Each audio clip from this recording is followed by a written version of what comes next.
ខ្ញុំឆ្ងល់សម័យនេះដែរគឺគិតរឿងអវិជ្ជមានក្មេងចាស់ទៀតខ្ញុំឆ្ងល់ដែរនេះជាងក្មេងជាងចាស់អីទៀតជាងក្មេងមិនសូវទុកចិត្តទេបើជាងចាស់ទុកចិត្តវាមានតែបញ្ហារឿងចាស់រឿងក្មេងហ្នឹងគឺបញ្ហាធំចោតហ្នឹងគឺគេអាចធ្វើយ៉ាងបានអត់ហើយនឹងគុណភាព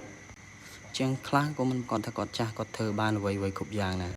ហើយជាងក្មេងក៏មិនប្រកាសថាធ្វើមិនកើតដែរគឺធ្វើមិនកើតឲ្យគេការងារដែរហើយអ្នកចង់ដឹងខ្ញុំថាធ្វើការប្រហែលឆ្នាំមិនចូលមើលក្នុង channel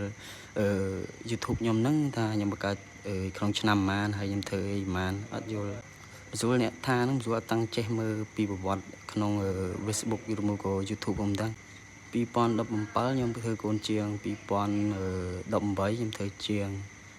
2020ខ្ញុំចេញរ៉ូស៊ីមិនអីទេខ្មៅខ្លួនឯងតិចតួចហើយឥឡូវ2025ជិត2026សួរថាខ្ញុំធ្វើការប៉ុន្មានឆ្នាំហើយទៅមើល channel មើលប្រហែលឆ្នាំហើយដែលបង្កើតមក